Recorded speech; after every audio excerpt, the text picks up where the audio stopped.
ina affect kitu chochote kwenye engo ya maandalizi? Bana wao wanadai kwamba tarehe 29 alikuwa na game na JKT Tanzania. Lakini mpakia mabadiliko ya ratiba, baadaye 29 27 waingie mechi dhidi ya Yanga. Kuna kitu chochote kinaathirika katika maandalizi? Mara nyingi ama mara zote mchezo unaofuata unaandaliwa baada ya filimbi ya mwisho ya mchezo ulioisha. Kwa hiyo baada ya ule mchezo wa Singida ambao ulikuwa mchezo wa mwisho kwa upande wa Dodoma Jiji, wao automatically kutokea pale wajuzi ndio wamepiga Prison 1-0. Yes, versus Prison. Baada ya kumaliza mchezo versus Prison ambao ulikuwa ni tarehe 22, pale pale wakawa wameanza kujiandaa na mchezo unaofuata versus JKT.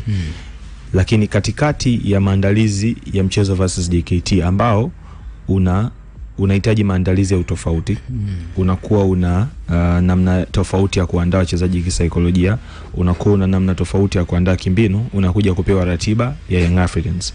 Ratiba ambayo maandalizi yake huwa inatakiwa yawe kwa ukubwa, kwa sababu ni moja kati ya michezo migumu, ni moja kati ya michezo ambayo ukiwa kama mpinzani unataka kwanza kuandaa saikolojia za wachezaji wako.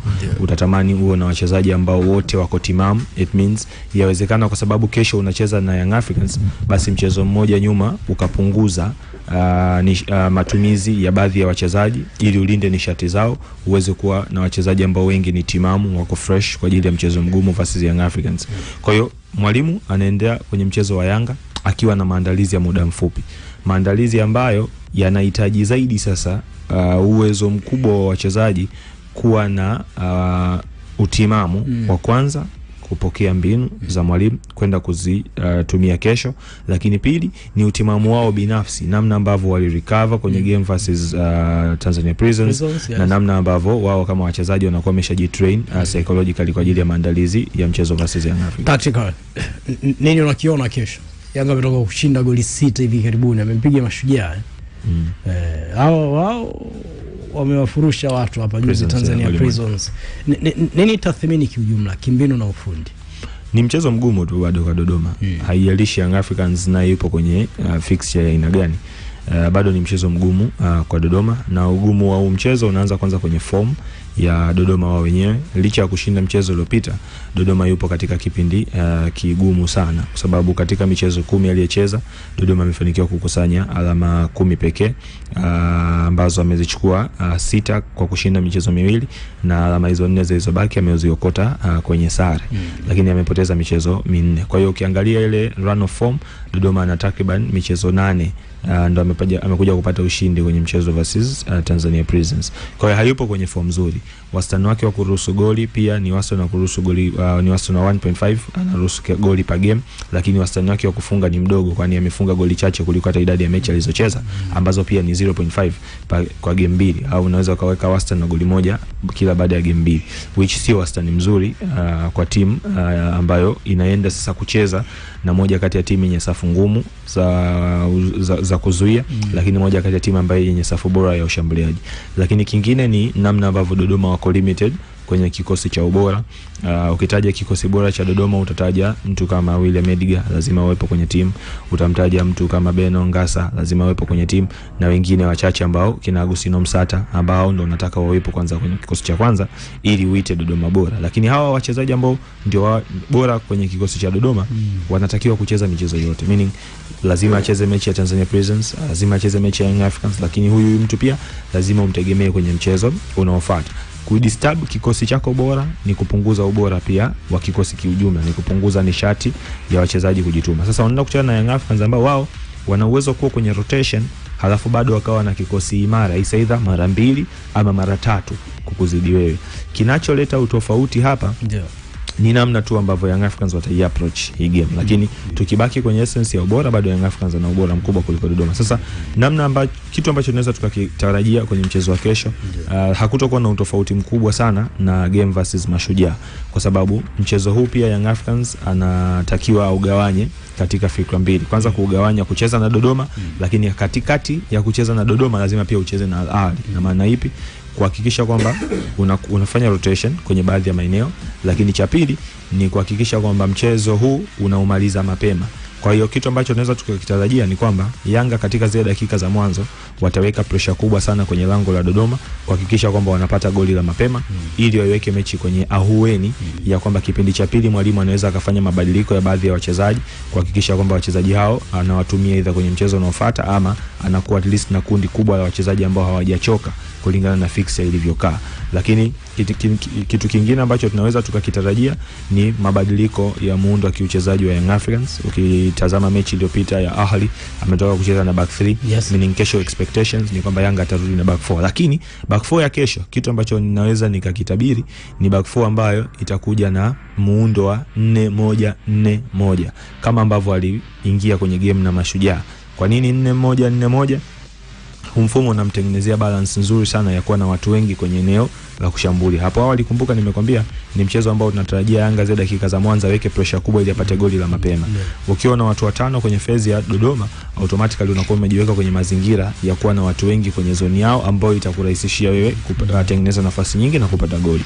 Kwa hiyo kwa Dodoma kesho, kitu pekee ambacho tunaweza tukakitarajia kutoka kwao, I think mtikisiko pia wa kubadilisha ratiba unaweza ukaanza kuonyesha athari hasa kwenye zile dakika za mwanzo, namna ambavyo mwalimu atakuwa katika kipindi kifupi tafuta mbinu sahihi za kucheza na Young Africans. Kwa hizo dakika za mwanzo tutaona namna ambavyo Dodoma watasheka, lakini kitu pekee ambacho na uhakika sasa hivi mwalimu Abel Josia atakuwa anazungumza na wachezaji wake, Aman Josia atakuwa anazungumza na wachezaji wake, itakuwa ni wanangu, twendeni uwanjani, nyie ndio watu wa kwanza ambao mnaenda kupambana. Mbinu zitakacha baadaye, lakini ni lazima wachezaji mkapambane, kwa sababu zile dakika za mwanzo kama nilivyosema, mwalimu bado atakuwa na struggle ni namna gani ambavyo aingia hasa ku manage mchezo na mambo mengine. Hamisa,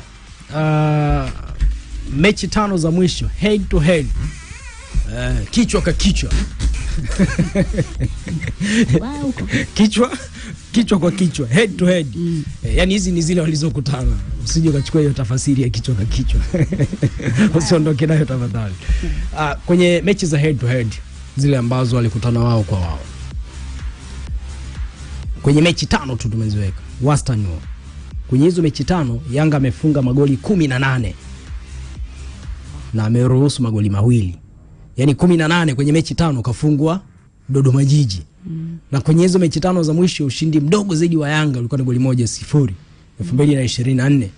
Yanga yupo nyumbani wakati huo kama unakumbuka vizuri. Na hilo goli ni ya Mdathiri Yahya dakika 85. Unakumbuka kipindi fulani Mdathiri alikuwa kwenye record yani kishafika dakika 80 Mdathiri yupo uwanjani muda wote anapiga simu na game maybe ni bila huyu mjomba atapiga simu muda wote.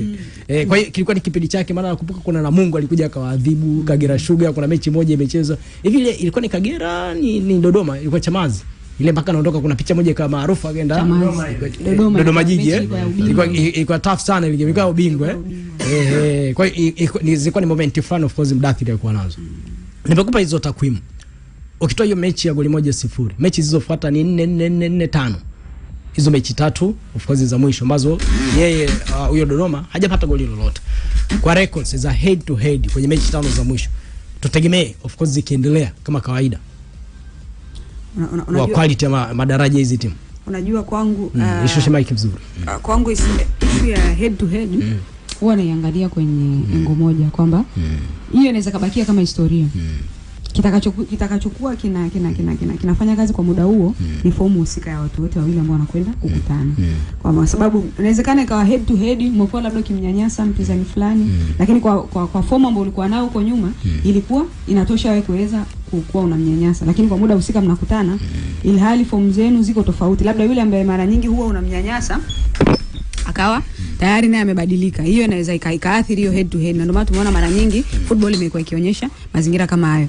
Sasa hicho kulingana na swali lako, inawezekana ikawa hivyo pia. Kwa sababu gani? Kwa sababu Young Africans sasa hivi ukimwangalia fomu yake hakuanza msimu vizuri, kulikuwa kuna panda shuka nyingi mpaka wakamuondosha mwalimu, lakini sasa hivi ukiangalia Yanga wamerudi kwenye ile comfortability yao. Yani Yanga wanacheza mpira ambao kila mchezaji ambaye unamuona yupo ndani ya ile system ya kiuchezaji ya Yanga ana enjoy kucheza. Sio tena ule mpira wa kwamba tunapasi mpira kwa mtu fulani then tunasubiria maajabu ya Mungu yatakayotokea. Sasa hivi kila mchezaji unamuona yupo involved. Hakuna mchezaji ambaye yupo kwamba atacheza fulani then sisi wengine tutamwangalia labda yeye anaweza akaibeba vipi timu mabegani kwake. Kila mtu anachangia. Hakuna mchezaji ambaye ametengenezwa kuizunguka timu. Kila mmoja ananufaika na system ya kiuchezaji ya timu. Kwa hiyo kwa mazingira kama hayo, plus ukiangalia Dodoma Jiji kwa sasa hivi kuna namna fulani ambavyo fomu yao haiko sawa, kuna kusheki fulani ambako wako nako, inawezekana ikawa inachangiwa na factors nyingi, ikiwemo moja wapo labda mwalimu ambaye alikuwa ndani ya kikosi msimu uliopita sasa hivi hayupo. Baadhi pia wachezaji ambao wameondoka ambao walikuwa na wachezaji wa muhimu sana, sababu ukimwangalia mtu kama Paul Peter ni mmoja wa wachezaji ambao walichangia magoli mengi sana ndani ya Dodoma Jiji, lakini sasa hivi hayupo, ameondoka ndani ya kikosi. Imebidi Yasini Mgaza arudishwe katika kikosi ambaye kipindi ambacho walikuwa wakicheza ile partnership ya kina Kipagwile pamoja na Paul Peter alikuwa mara nyingi hapati nafasi ya kucheza ndani ya kikosi. Sasa hivi amerudishwa. Kwa hiyo unaona kama kuna namna fulani timu yao imerudi nyuma. Sasa wanakwenda kukutana na Young Africans ambayo kwa sasa hivi fomu yao imerudi, alafu wakiangalia kila kitu anakiona kipo positive kwa upande wao. Sasa wao watakachukua na kifanya, inawezekana kukawa kuna rotation ambayo watafanya, lakini kwenye zile dakika 15 30 za mwanzo zile za kwa dakika ambazo Young Africans atajaribu kupushi kuangalia chochote ambacho anakipata, ili kutokea hapo acheze mpira ambao atakuwa amerelax, kwa sababu kama unapata goli moja ni point 3, goli 2 point 3, ukishakuwa unafunga goli hujaruhusu, automatically inakuwa kwako ni rahisi kupata point. Kwa hiyo inawezekana ikatokea depending na wao wenyewe watakapokuwa wamejiandaa. Ukija kichwa dhidi ya Young Africans unaweza kukupa goli nyingi tu, na wala kwao kumfunga mpinzani yoyote ile goli nyingi haijawahi kuwashinda. Okay, kuna mizania ya games zilizopita bwana Nsajigwa. Yanga ametoka na Al Ahly ya Trezeguet, alafu Dodoma yeye katoka kucheza na ya nani Trezeguet. Kafanya kitu. Kuna watu wanatemeka kulitaja. Apendi bwana. Ukimtaja Mohamed Trezeguet wananuna sana. Acha bwana. Mahmoud anakuja lakini. Mahmoud of course. Mahmoud Trezeguet. Ahmed Ibrahim Hassan. Shughuli yake nzito sana.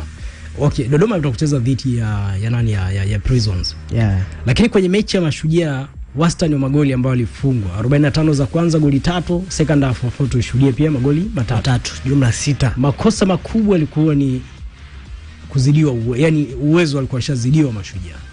Daraja lile Yanga kana onekana wameseti standard yao. Game ya licha kwamba Yanga amepoteza. Yeah.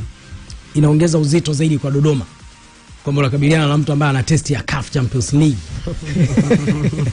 Ama iwezi kuwa judgment kwa kuwa Yanga shazoea kumpa 5 ngapi, ni kitu cha kawaida. Na kesho wekezaji tujiandae kabisa, goli 5 zipo, maana kina Depo mechi iliyopita ya ligi watu wameingia kambani.